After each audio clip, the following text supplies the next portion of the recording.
Good evening, everybody. Thank you very much for tuning in again. We've got so many people who've been watching for all these years. Love and best wishes. I'm Michael Kazelny. This is the lovely Alita Howe. Good evening, everyone. We're having a bit of a laugh before. I was saying years ago when I did mobile discos, I got this phone call and I said to the lady said, oh, we've got a private function. And I said, what sort of a function is it? And she didn't tell me. Anyway, it ended up being a swingers party. That it would have been very interesting with you and your friend at the party, I'd imagine. Yes, I had this friend called Michael McMillan I did law school with, and we still couldn't work out what sort of a party it was. But when we went there, this old chap had this leather G-string on, and his missus was topless. But we started playing Madonna Into the Groove, and all of a sudden we started seeing all these couples come down. And then they all started dancing and all the girls started getting their gear off. And didn't they think you were entertainment then? You were like meat? Well, they did. They thought I was entertainment, but I was very shy in those days. But I found my friend Michael McMillan. He was in the bathroom. He wasn't that shy. But anyway, I packed up all my gear and we took off without getting paid in my little red Exa. But yes, I don't know why we spoke about swingers parties. That's right, because you're a DJ. Mm-hmm. On the show tonight, a very lovely, healthy young man, Bruce. Thank you very much. Thanks, Michael. Welcome, Bruce. And he's smiling, but his life hasn't always been that happy. And like many people, we're all going to go through relationship problems, money problems, stress, and then finally death is going to wipe us out. But Bruce is going to show us how he got through those issues. He was always a hard-working family man, came home one day, didn't see eye to eye with his wife, and then all of a sudden didn't see his 3 kids for quite a few years and wasn't coping well, ended up in the street. And yeah, it happens to so many blokes, Bruce. I had a bloke in court today, very, very high up in the corporate ladder, but you know, after that happened, just you know, offending, crime, drink driving. What happened? Tell us about what happened there. The whole incident from the moment? Well, it was actually what I was doing. I was living in a place in East Gippsland. I was doing a bit of nursing work at the time, bit of on-call work, which isn't always reliable. And I think I was also working at a little, it was a local, one of the shops in town as well, trying to do the best I could. I had my wife and 3 children. The youngest hadn't long been born. And I was out doing a shopping or whatever I was doing one day, and I came home and I thought, oh, where's my wife gone? Oh, she must be just, because we had 2 cars, I thought, well, she must be just, you know, visiting someone. And the day got on and I thought, oh, still, where is she? So I rang her parents. I thought, well, I don't know where's your daughter, you know? Oh, she's here. Oh, okay. Yeah, she's here and she's not coming back. And I just went, what? How come? And then she just, well, they gave some excuse anyway. Apparently the stress of, apparently I was putting a lot of stress on. There was a financial issues going on, and she just. Oh, I thought, well, that's fine. This will work through. Were you shocked? Yeah. Well, it was more like probably a bit of denial as well. I thought, oh yeah. I was like, oh, that's fine. This will work through. Because you got the kids, I suppose. You thought that's all going to work out okay. Yeah, it was like, you know, I was always from the very beginning. I thought, well, no. I was going to have a perfect marriage, everything was going to be fine, I had these high expectations, I was going to show not only myself but my family, you know, that I was going to be the great husband, the great father, the successful person, because that's something I've always strived to be, and maybe a little bit has been a bit of a problem, because even from a child I'd strive for that. It was a bit of a perfectionist attitude. And yeah, and it was just like, it took a few years to realise that actually it was over. God bless you, Bruce. And viewers, it's happening everywhere, isn't it? I was at court only a few months ago, and I said, look, Your Honour, I said, my client's very stressed and depressed. Why, Mr. Kazelny? I said, you know, she's just gone through a marriage breakup, and the magistrate said, what's so, you know, special about that? He said, you know, every 2 or 3 people are separating and divorcing, so it is a very common thing, isn't it? But I think when there's children involved, it's a bit more difficult to move on, you know, and then of course sometimes people get drunk, there's assaults, there's intervention orders, and that's when the whole circle of crime starts. You know, I've known people who've had 45 years of offensive living, and then all of a sudden they hit the alcohol, some of the drugs, try to go back and see the kids, Well, losing your kids, that's a fighting with the cops, you know, Yeah. and then all of a sudden they're in jail in a little cell, and their heart's bleeding because there's no love. But you're such a, you're right, you're a perfectionist. And it's nice how you're sharing that. I mean, you're a beautiful human being. In life, there's the givers and the takers, but you choosing a career like a nurse, it means you love being in the service of others. Very much, and including that was being a family man. And Yeah. when I did get the chance to see the kids, wasn't like an access issue. It was more so because of the circumstance. I moved away from where I was. Basically, there was no work, so I made a decision. Well, I'll go to where it is, which in this case was Melbourne. I was doing a bit of what we call nursing agency work, on call again, but there was quite a lot of it coming in. Me being the person at the same time thinking, well, doing a bit of logic, I'd say, well, she left me because I wasn't providing, therefore I'll show that I can provide. So I was pushing myself to the almost exhaustion. Yeah, I can do it. Double shifts. Didn't matter whether I was tired, I'd say, well, I can do it. Then my reasoning was, well, will you come back now? And it's so tough, isn't it, when you're in a service industry, working with the public, and you're going through a separation or a divorce, and then you're still trying to put on that smiling face, but you have to. The show must go on, as they say, you know. I remember years ago when I was a policeman and I had to break up with my first wife, you know, that 2 years of turmoil you go through, even though you're happy to be by yourself again, you're going through a lot of negativity, and you're going through the fire, and then you go to domestics, and you know, it's a very difficult time, isn't it, Alita, to go through that stage.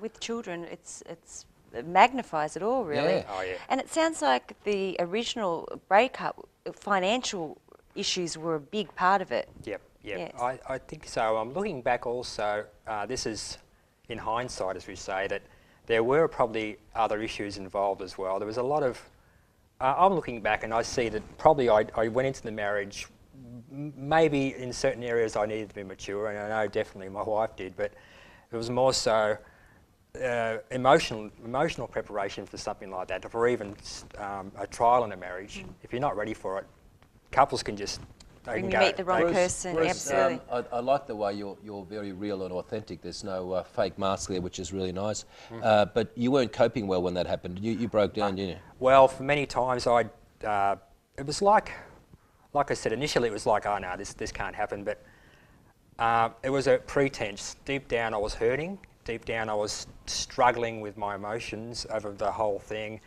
and it wasn't too long. I recognise now that there was probably the beginning of some deep depression that was starting to kick in, because the pain was there, the reality was starting to see that I wasn't going to see my kids as much. My marriage was over. I'd see my kids as often as I could in a track, but when I drive away, it was tears in my eyes to think I'm not going to see them for a while. And Did you ever want to do something really silly, like take your life? A few times, but that wasn't until later on, when things have been going for many years. And a few times I just got so close to it. And you know what stopped me? I thought about the kids, how it would affect them, and I said, no way, I'm not going to do it. What were you going to do? Drive off a cliff? I don't know, maybe get a knife out or something, or... Not that bad? Yeah. And how did you end up on this, the homeless? Have a quick break, Alita, but that's right, we'll talk about homelessness in a minute. Tough times never last. What a decent and real man, but we'll share his story in just a moment.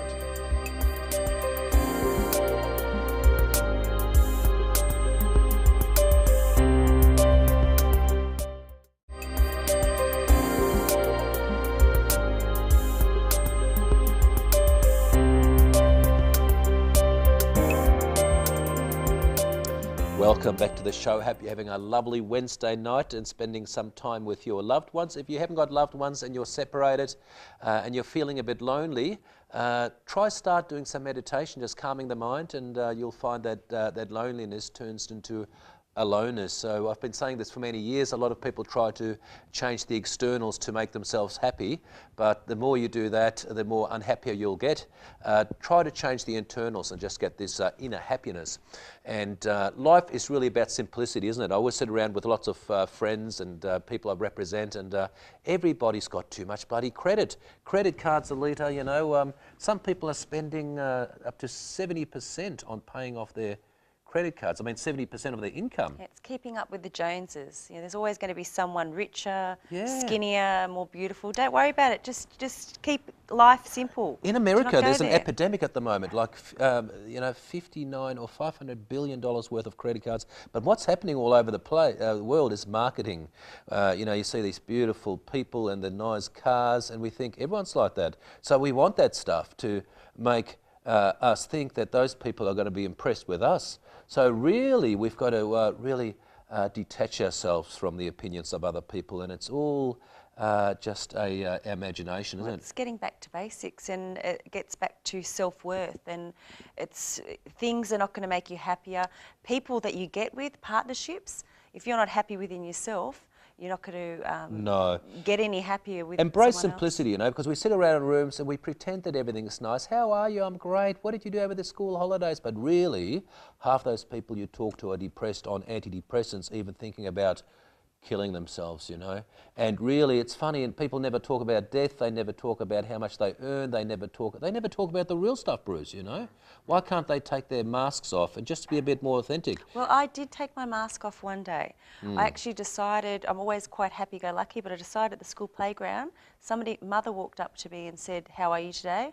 I said, "I'm actually really shithouse." And they looked at me and they said, "I can see someone else that wants to talk to me over there." It's actually, to be quite honest, we've got to be real about it. Nobody wants to talk to somebody that's saying, "Oh, I'm actually really not that good." Do they? There's a lot of pretentious behaviour out there, folks, isn't there? It's almost like we're wasting our time. You run into somebody, "How are you?" "I'm great, how are you?" And now when clients ring me, they go, "How are you?" I don't even answer, you know. I don't answer silly questions anymore. And it's all this formality and stuff. Just try to be very real and, you know, show a bit of loving kindness and talk about the real stuff. Because death will come and wipe us all out. At the moment, we've got the soil under our feet. Before you know it, the soil will be over you. And as they say, Bruce, there's no pack racks on coffins. So you can't take any of that stuff with you. No, that's My right. house in Brighton, my car, a leader's car, we call it ours now, but down the track it'll be somebody else's. It'll be mine, all mine. I knew it. I better do what you're doing, Bruce. How come you're looking so fit? Well, at the moment, like to eat and drink healthily. Do a lot of vegetable juices. Do some exercises. Can't we just have a beer and a dart or something? Bruce, I was just about to say to you, many times have you spent behind bars? But you're not a criminal, are you? No, never No, we're been a so criminal. used to interviewing criminals. Yeah, although in a sense I was a prisoner of circumstance. It was some pretty Yes. bad adverse circumstances. So I was like in bondage for many years. Bondage? Yep. We're not going back to that swingers party on the Gold No, Coast, that's are a we? different type of bondage we're talking about now. No, chained by circumstances and unable to move forward, which is what, in a sense, what depression does for many people. They find it very hard to move forward. Were you diagnosed with depression? Yeah, I have been. Yeah. I'm sorry to hear that.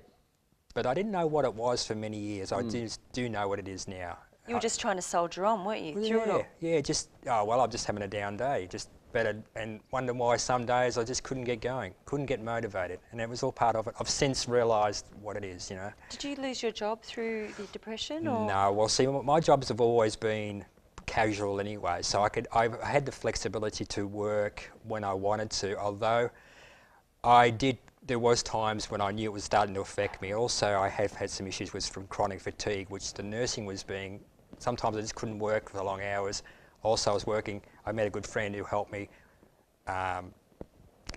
He Helped you with work? Work, work, and also some inspirational reading to help me sort of move on a bit forward. So. And how did you end up homeless out of all this? Okay, so what happened was this friend and I, we actually ended up, we worked together for a while and things started going wrong, the work got a lot less, so we thought we'll go looking for it. So we ended up trying to do a bit of fruit picking, and on the way there, one night we were just staying at a campsite, and lo and behold, this great gang of youth came along and started stoning us. They're all drunk.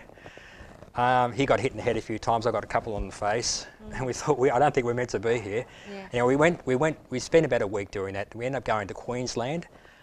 We were staying with some good friends, and on the way back, we were short of money, so we just slept in the car, slept wherever we could, and just making our way back, trying to get our footing.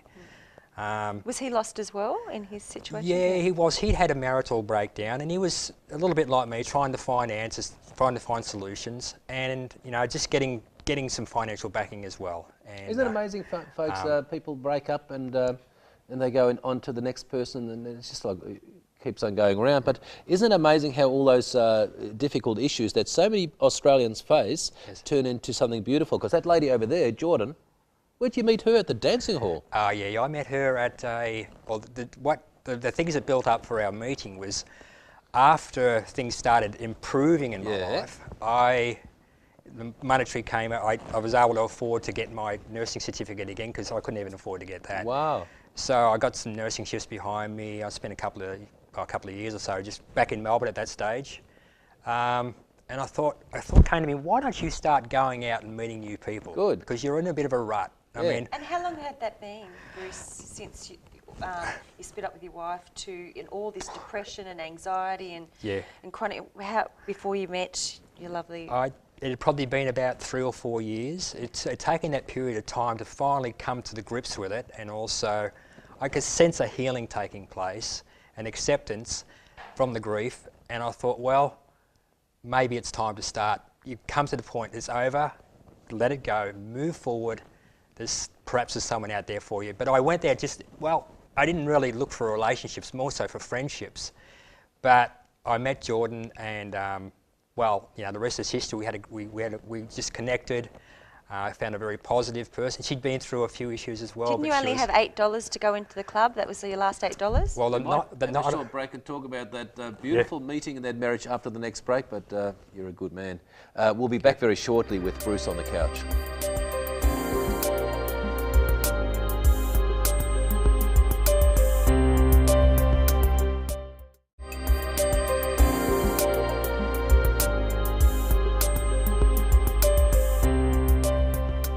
Welcome back. This is the lovely Alita, and I'm Michael. Hope you're having a lovely Wednesday night.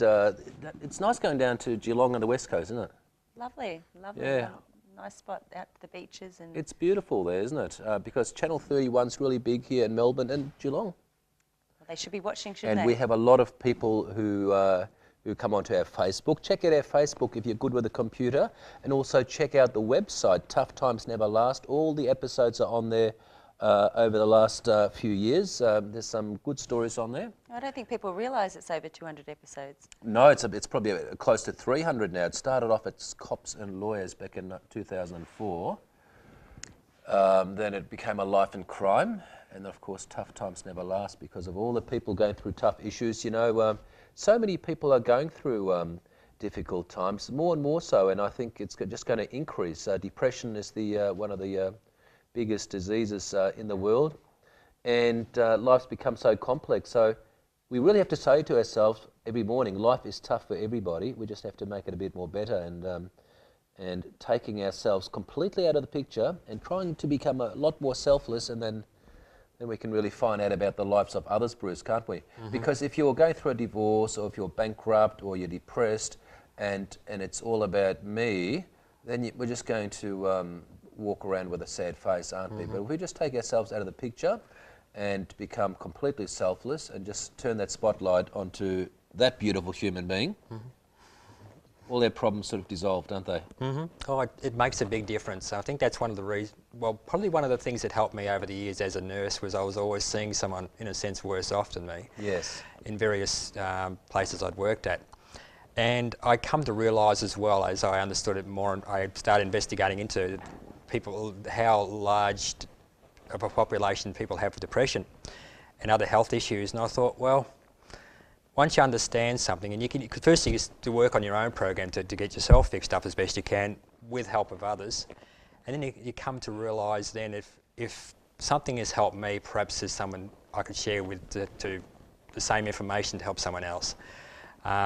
It gives you a motivation, to be able to sort of, if I can be an inspiration, or to others. That's lovely. It does make a difference. And you know. that's why this show is such a great format, because in this world we've lost all sense of community. There's no villages that came together and the village head helped people. The only way people are learning and feeling support is unfortunately through shows on TV. That's how cut off everyone's got. Newcastle's got a good community.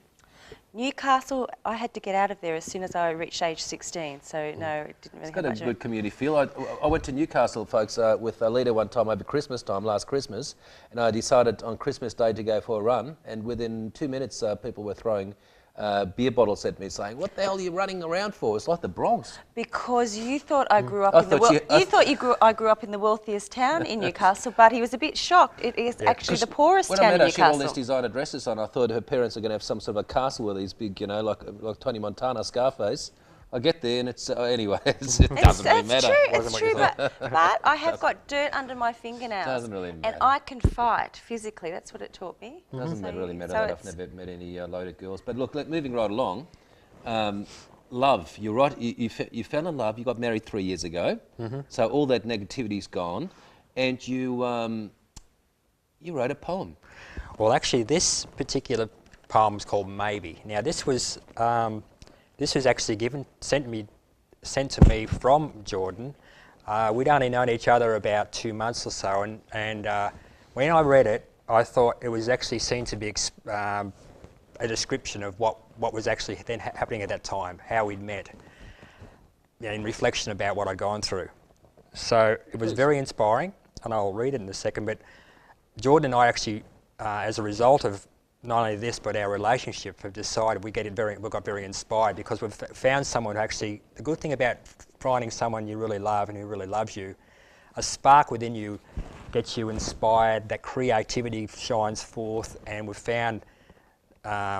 decided to write a book, and it's going to be called Sunshine for Your Heart, which hopefully be published this year, and it's got a lot of things that have helped us in a relationship, the health things we do, and just draw on some experiences from others as well. Because really people out there don't know what it's like to experience true love and to give it. There's a lot of counterfeits out there. But we explain in the book why that is. Yes. I'll be the first one to buy it. Yeah. Could you read the it poem? Out. Absolutely. Okay, it's called Maybe. Maybe we were supposed to meet the wrong people before meeting the right ones, so that when we finally meet the right person, we will know how to be grateful for that gift. Maybe when the door of happiness closes, another opens. But oftentimes we look at the closed door and we don't even see the new one that has been opened for us.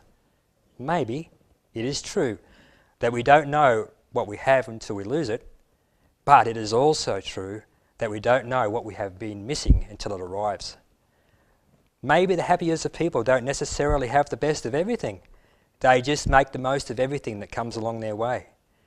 Maybe the brightest future will be based on a forgotten past. After all, you can't go on successfully in life until you let go of your past mistakes, failures and heartaches.